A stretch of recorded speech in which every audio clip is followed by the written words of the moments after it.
I think about as expected. I actually wrote an article last December about it. My view is that he was exactly the way he presented himself, a candidate of big business, a new Democrat, free from the old liberal cliches about entitlements and rights and so on, committed to improving the business climate, to engaging the government more in supporting the wealthy, the kind of thing he'd done in Arkansas. And I think that both the formulation of the policy, which came in late September, there was a series of speeches in which the Clinton vision, as they were calling it, was formulated, and then the achievements of the policy, which are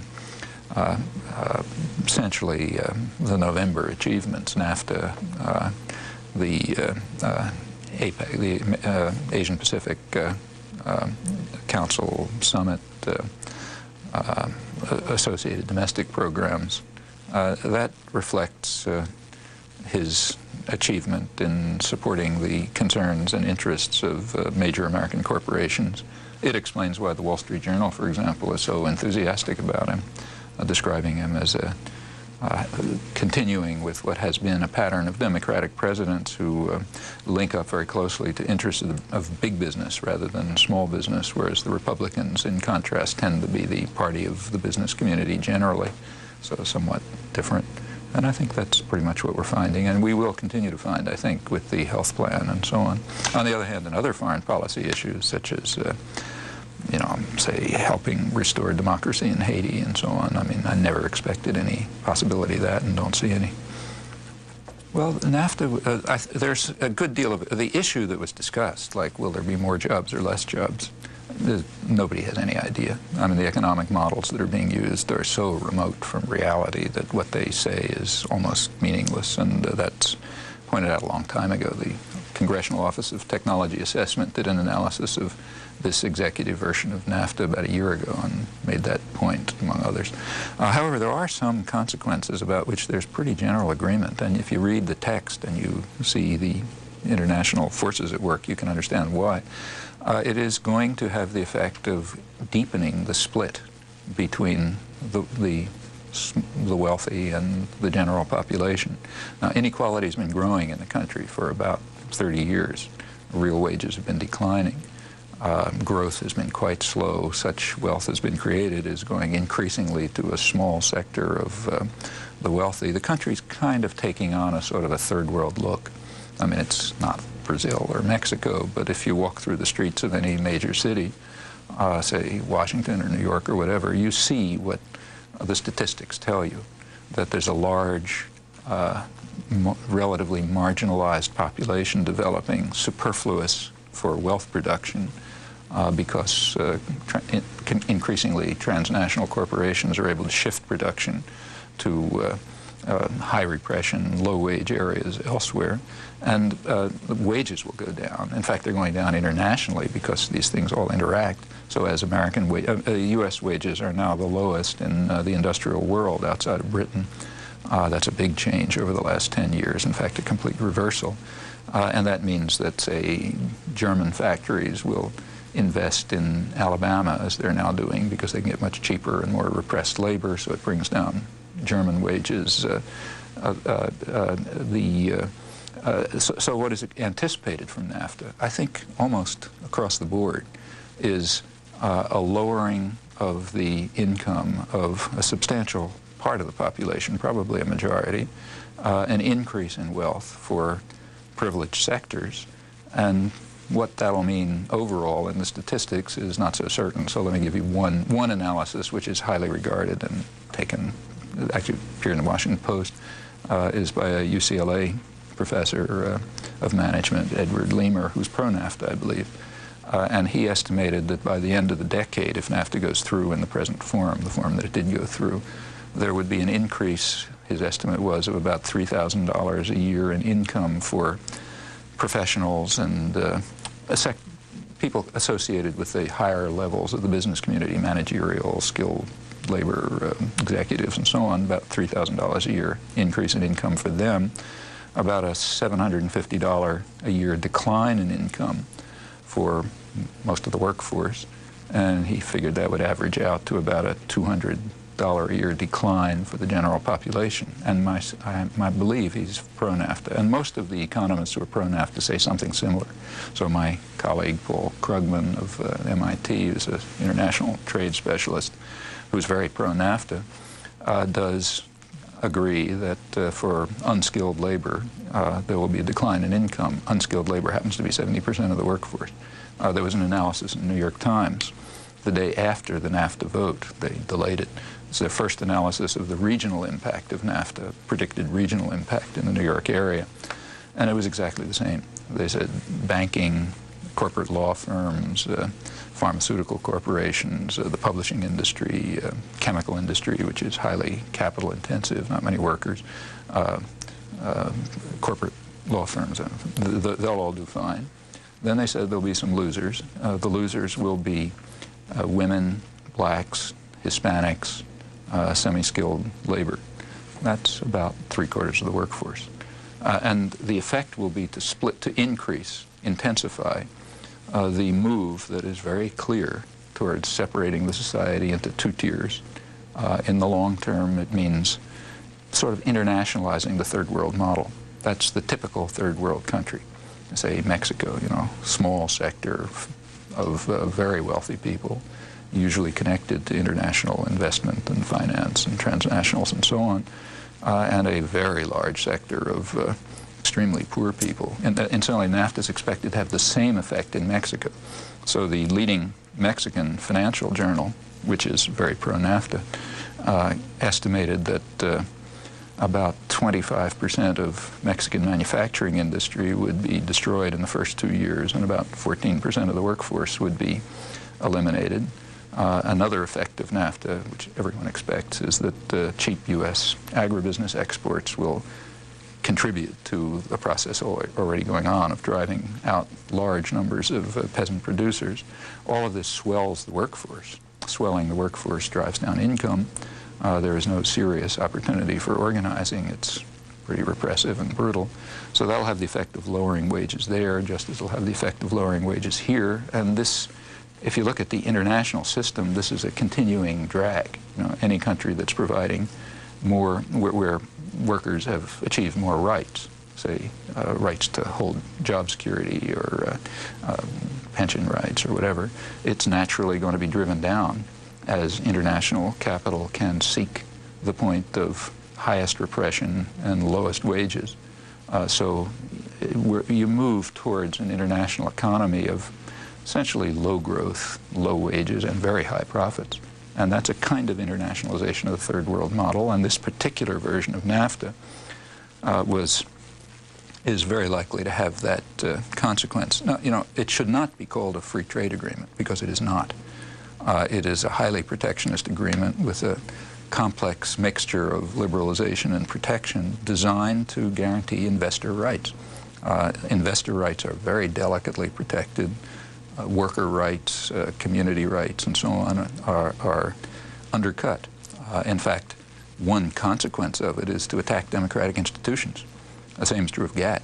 It places decision-making power in the hands of unaccountable structures which are transnational. If there's a conflict, let's say, between some local or regional decision on, say, environmental protection or pesticides or whatever, and a transnational corporation, that'll ultimately find its way to an adjudication panel which operates in secret, which is made up mainly of corporate lawyers and so on, and is out of public control. All of these systems reduce the role and effectiveness of parliamentary institutions and unions and other popular groups, and increase the decision-making power of investors and transnational corporations and big banks and so on, and that's what they're intended to do.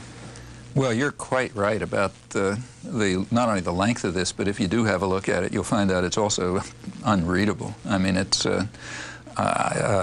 very hard going. And recall that it was intended that this would be rammed through in secret. If you look at what happened, the agreement was signed by the three executives of Canada, United States, and Mexico in mid-August 1992. I think it was August 12th or so, 1992. Remember, that was right in the middle of a presidential campaign. Whatever one thinks of attitude towards NAFTA, it's obvious it has a big effect on American life.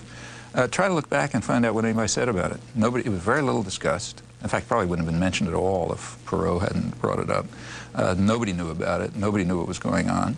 According to U.S. trade law, there's a 1974 congressional legislation which requires that any trade-related instrument, any law or whatever involving trade must be submitted to the Labor Advisory Committee, a group based in unions, for advice and consultation and analysis. That's the one popular input to trade legislation. It was not given to them. They were, in fact, informed that their reaction to NAFTA was due on, let's say September 15th or whatever the date was, some date around then, and they were actually given the text of this 2,000-page document, unreadable document, 24 hours before the due date. That was to ensure that they couldn't even formally convene. All of this, incidentally, was suppressed in the press. Nobody talked about it. The Labor Advisory Committee did write a very detailed and rather interesting analysis, and they were very bitter about this and pointed out that even the procedure was a major attack on democracy. The intention was that all this would go through. Congress was on a fast track. They weren't going to pay any attention to it, and nobody would know. There was enough popular opposition that developed for all sorts of reasons so that it had to become a public issue, but it was not intended to be. It was intended to be, you can see by just what I described, it was intended to be driven home in secret and then just sort of sitting there, locking into place particular arrangements and particular achievements of the powerful. And as I mentioned, it itself is quite anti-democratic in its essential nature. So your reaction to the length of the text and furthermore the complexity of the text is quite accurate. And when we fill out more details, we see that that's a large part of it. In fact, I think it should. The major impact of these developments, including GATT, may well be to undermine democratic structures and to transfer power to private power, essentially, private transnational institutions. And recall that a corporation is essentially free from public control, and when it becomes transnational, even the limited control that comes from national legislation declines. Well, there's it covers a lot of territory, but the kind of linguistics that we do is an effort to find out the basic principles of a certain part of human cognitive nature. What is it that enables us to do what you and I are doing? What special thing is it about our brains, as distinct from other organisms, that enables these extremely complex systems of creation and articulation of thought and interaction, first of all, to develop? Why do they have the forms they do? What are the principles they operate under? What aspects of them are universal, just rooted in our genes, basically, which turns out to be most of them, and what does this tell us about the nature of the human mind? I mean, that's essentially the topic.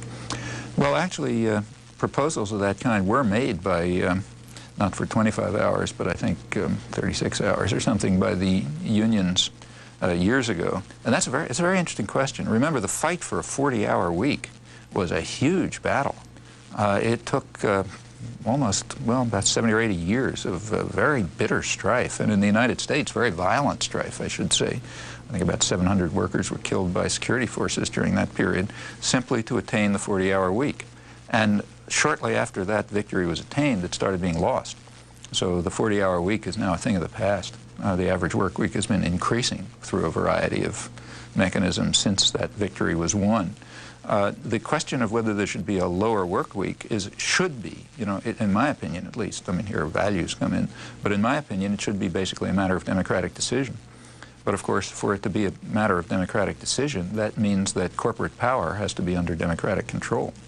If the decisions are made by private power, unaccountable private power, they're naturally going to try to drive their workforce down to the lowest possible level and get the maximum out of them. And if that comes from having 60-hour weeks, they'll drive for that. Well, there's a lot to say about what we call fighting communism. For one thing, there's no plausible sense of the word in which the Soviet Union was communist or socialist or anything like that. It was a totalitarian state which was, from its origins, radically opposed to any element of the traditional socialist vision. But whatever it was, This was a big part of the traditional Third World, which is essentially what Russia and East Europe were, with Europe's Third World, had been for hundreds of years, which went off on a course of independent development, which we call communism and they called communism. That we don't allow parts of the Third World to escape from their service role. It doesn't matter whether they're little ones or big ones. And that led to a big conflict. They are now back in the Third World. That's what losing the Cold War means. And I don't think it's I mean, the revolutionary changes that took place in Russia were indeed a reaction to their deeply impoverished Third World conditions. They had nothing to do with socialism or anything like that, but that's what they were, you're right. Our effort to destroy it was not an attempt to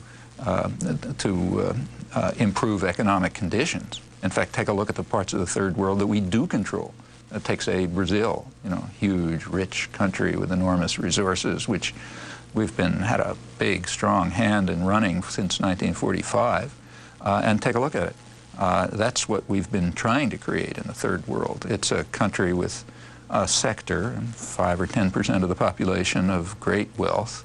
The average level of the country is about at the level of Albania or Paraguay. There's maybe 75% of the population lives in utter misery. And this is in a country with enormous advantages, no enemies, tremendous resources, a lot of U.S. aid, and in fact U.S. tutelage since 1945. And my suspicion is that's what much of Eastern Europe will come to look like. But you're right about the tendencies that now exist are polarizing tendencies. Much of the world, indeed most of the world, the society is becoming polarized on an international scale with there's low growth in most places. There's increasing wealth, but in very small sectors, and substantial parts of the population are declining. They have to be controlled by force. In my opinion, it's kind of symbolic that the anti-crime bill passed a couple of days after NAFTA passed.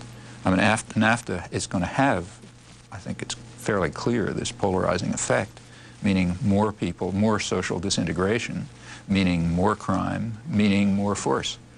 Because unless something constructive is done to reconstruct society, you're just going to control people by force. And will it ultimately lead to rebellion? Sure, I think it probably will. I mean, South Central Los Angeles is a case. I wouldn't call it a rebellion. It's a breakout of some kind, but it's a response. I mean, these are, take, say, South Central Los Angeles. I mean, these are regions where there were jobs at one point. There was industry.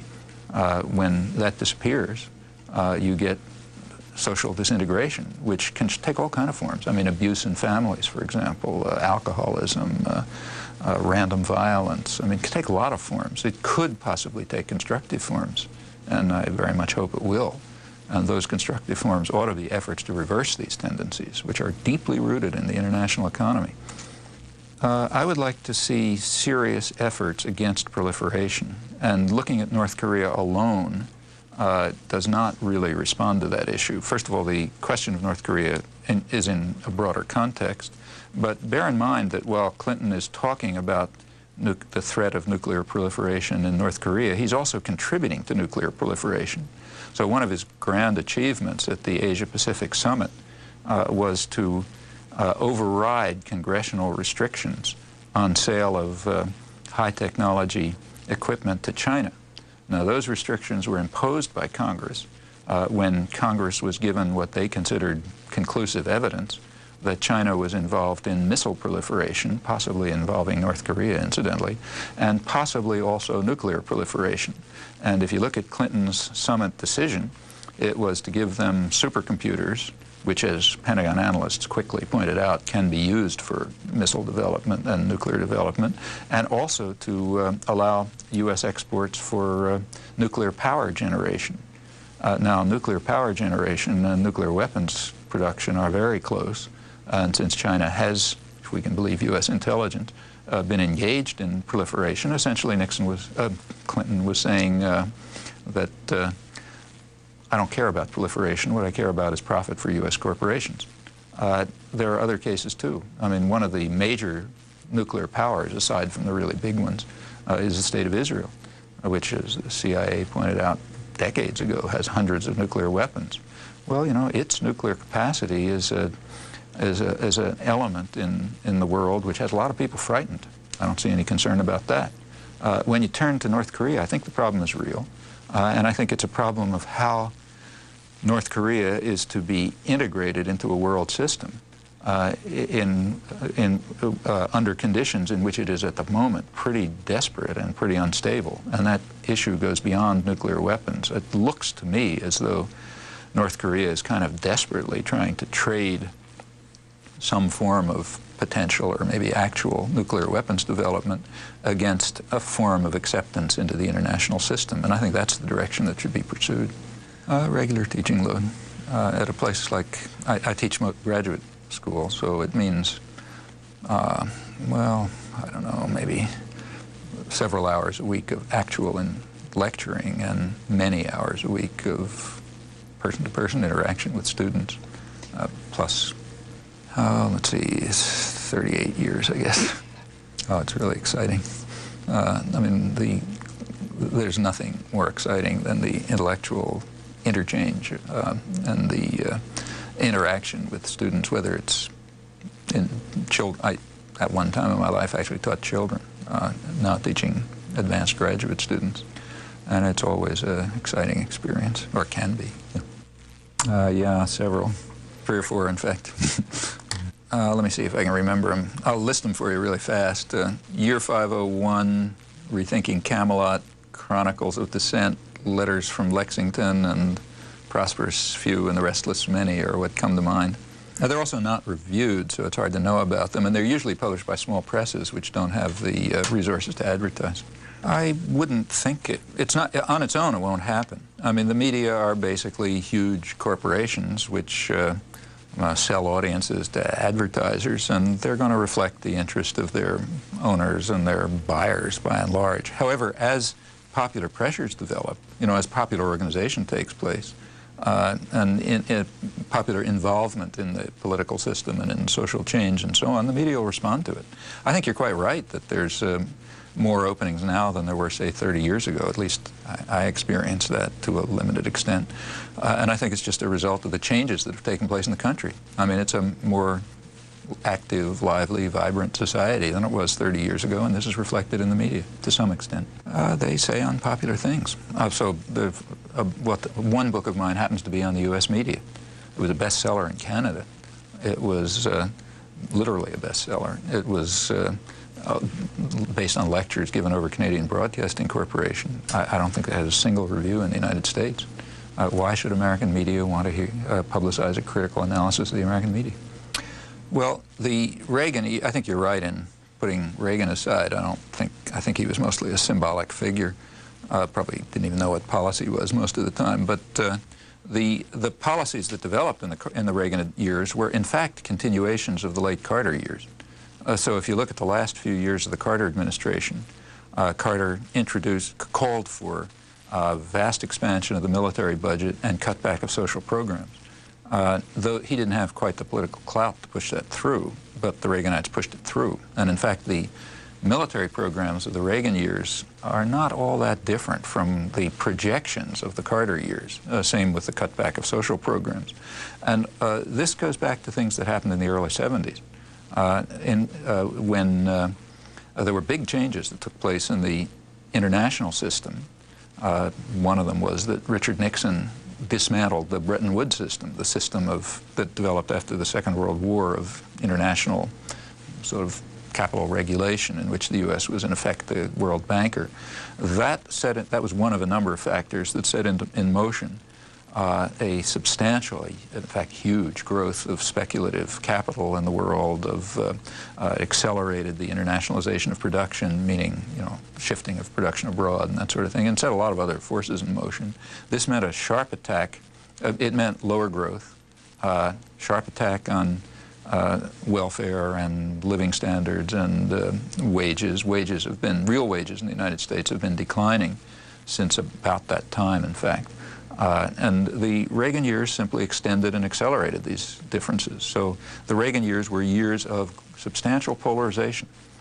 Maybe 70% of the population, its actual absolute wealth declined in the Reagan years, whereas for the top few percent, they became greatly enriched.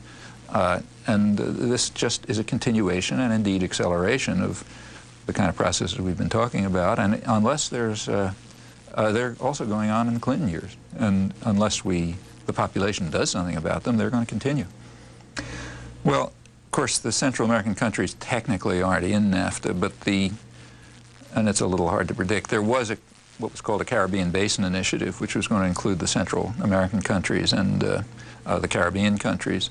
And that was, the policies of the Caribbean Basin Initiative were what are called liberalization. I mean, those countries are to open themselves up to market forces.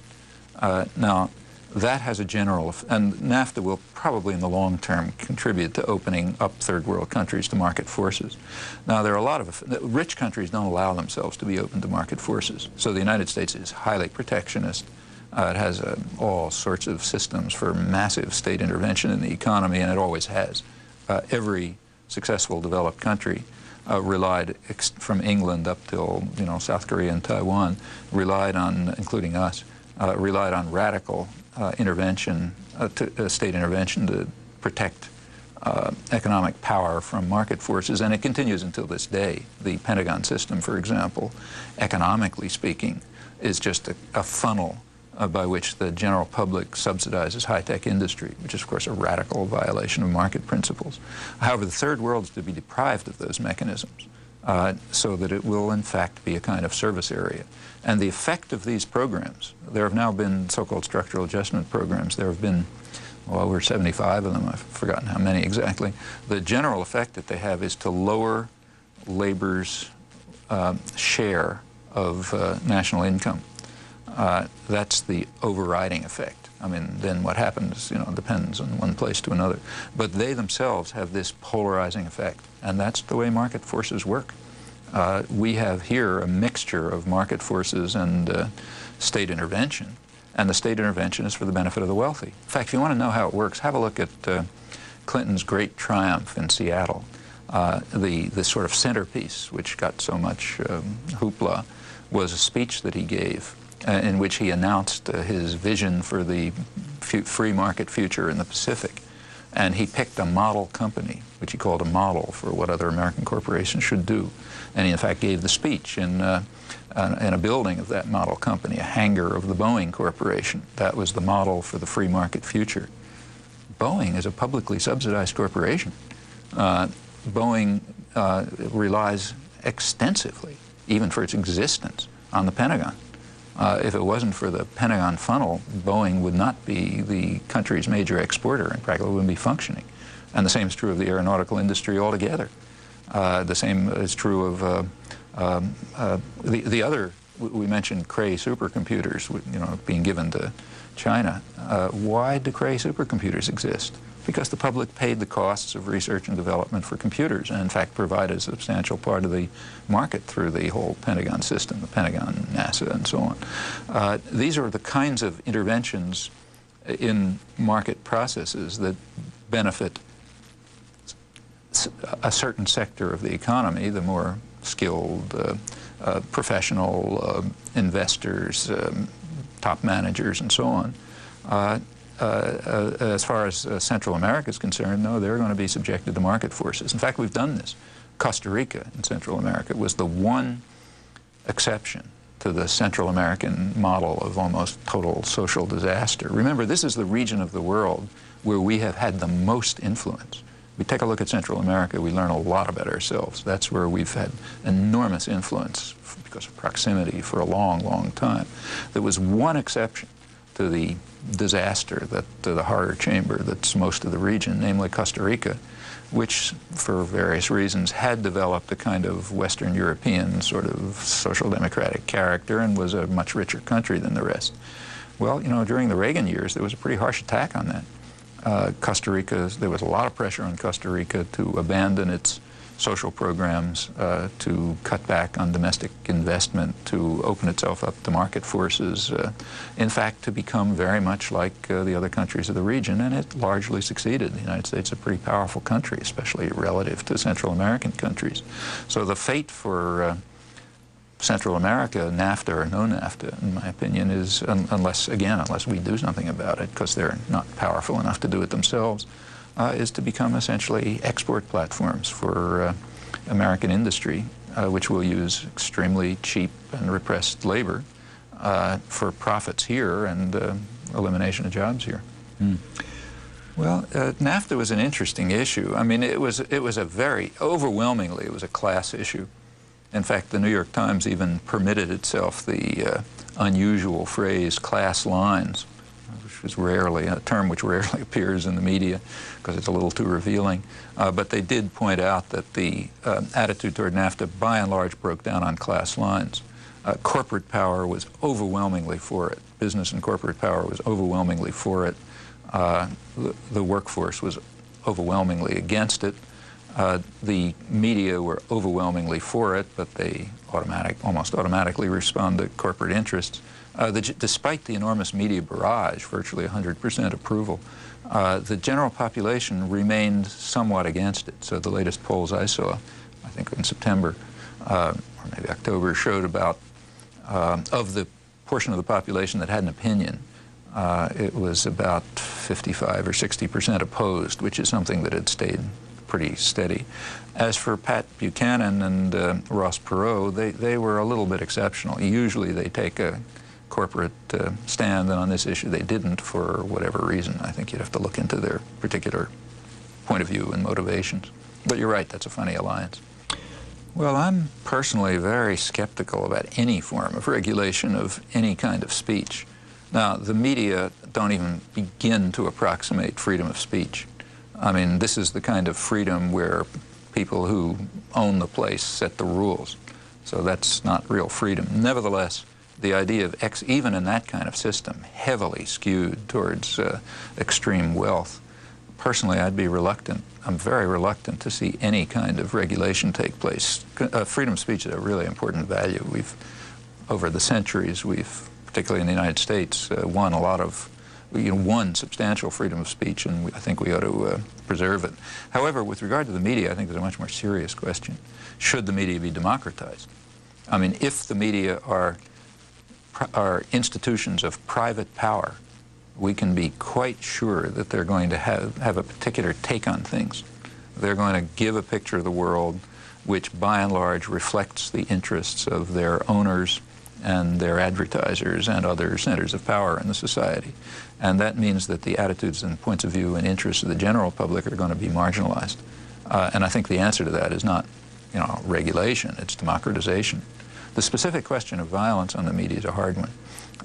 I think you have to have a balance between, which is not easy to determine, between allowing full freedom of expression and imposing some restrictions on what people are exposed to. So, for example, even the most passionate advocate of freedom of speech does not believe that, say, I have a right to go into your living room and put up a pornographic poster or something.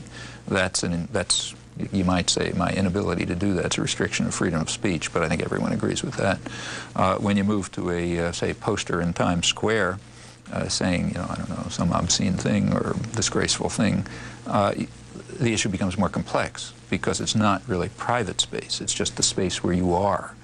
And the conflict between the right to private space and the right to freedom of speech begins to be ambiguous. When you go to the media, it becomes even more ambiguous.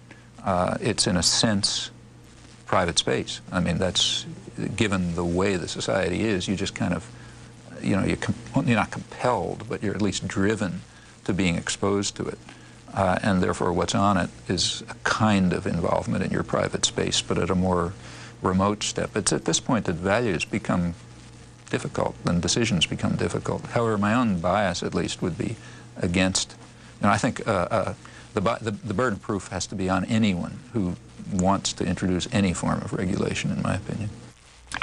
There is some difference between what Bush represented and what Clinton represented. I mean, Clinton was essentially what's called a moderate Democrat, kind of a right-wing, a pro-business Democrat, a new Democrat.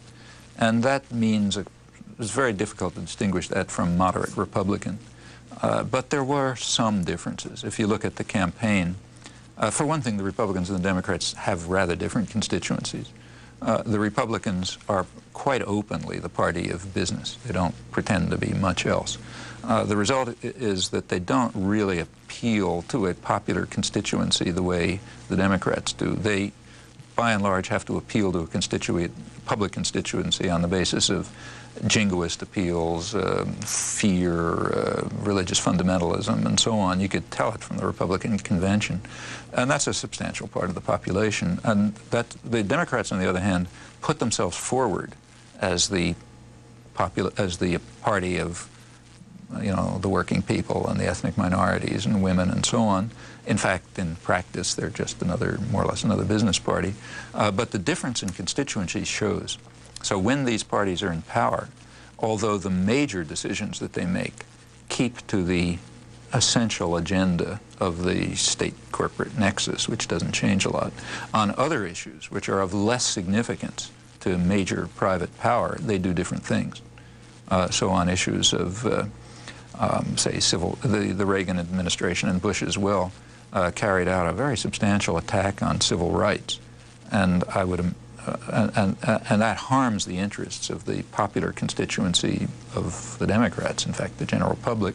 And I would expect, and I think we already see, a slight difference in that respect. Things like, say, a limited amount of family leave, which just about every industrial country has, in fact, far more than we. Bush vetoed it, Clinton passed it. Again, that's sort of throwing crumbs to the constituency. These crumbs are not minor, incidentally, with regard to what our lives are like, but they're very minor with respect to the major interests of maximization of power and wealth.